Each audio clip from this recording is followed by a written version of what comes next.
Hi there, welcome back to our series Exploring Christmas.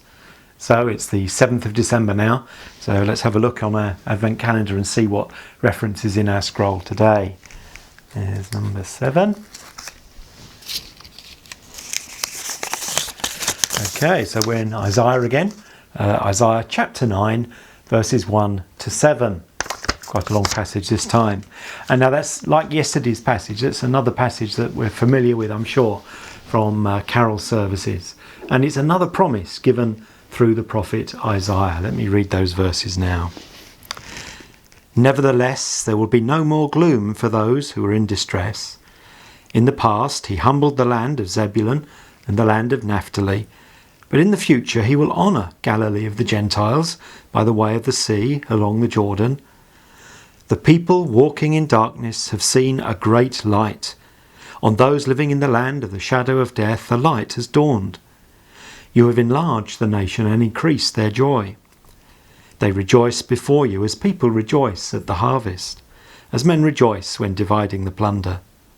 For as in the day of Midian's defeat, you have shattered the yoke that burdens them, the bar across their shoulders, the rod of their oppressor.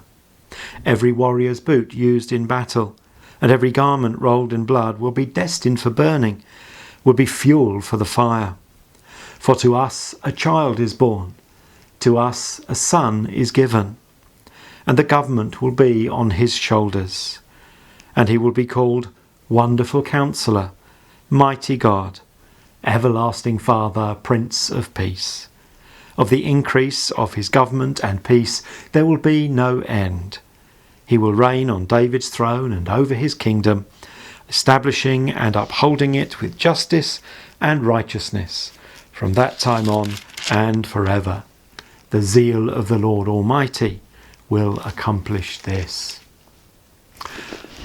There's quite a lot in there, isn't there? But let me just mention some of these things. The northern regions of the land of Israel, which is what's mentioned there, Zebulun and Naphtali, Galilee of the Gentiles by way of the sea along the Jordan. Those northern regions were regarded as something of a mixed backwater. But this promise of future light and joy indicates that the region around Galilee would be particularly blessed through a child, a son, who was going to be born and who will reign with righteousness and justice on David's throne. Earlier kings in the line of David sadly didn't rule in righteousness and justice. There were a good number of good kings, but none was perfectly good.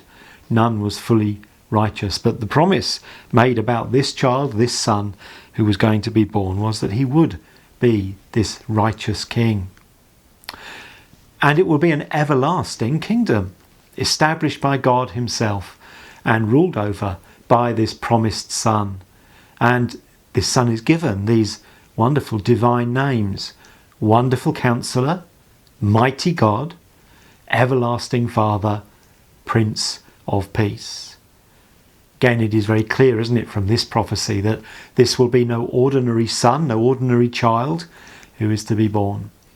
And in fact, clearly he is God himself, as we saw in Isaiah 7:14, when his name is mentioned as Emmanuel, God with us.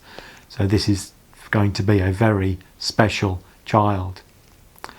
So this promised king sounds amazing, doesn't he? But we're going to have to wait a bit longer before he's finally revealed. So I hope you'll come back again tomorrow.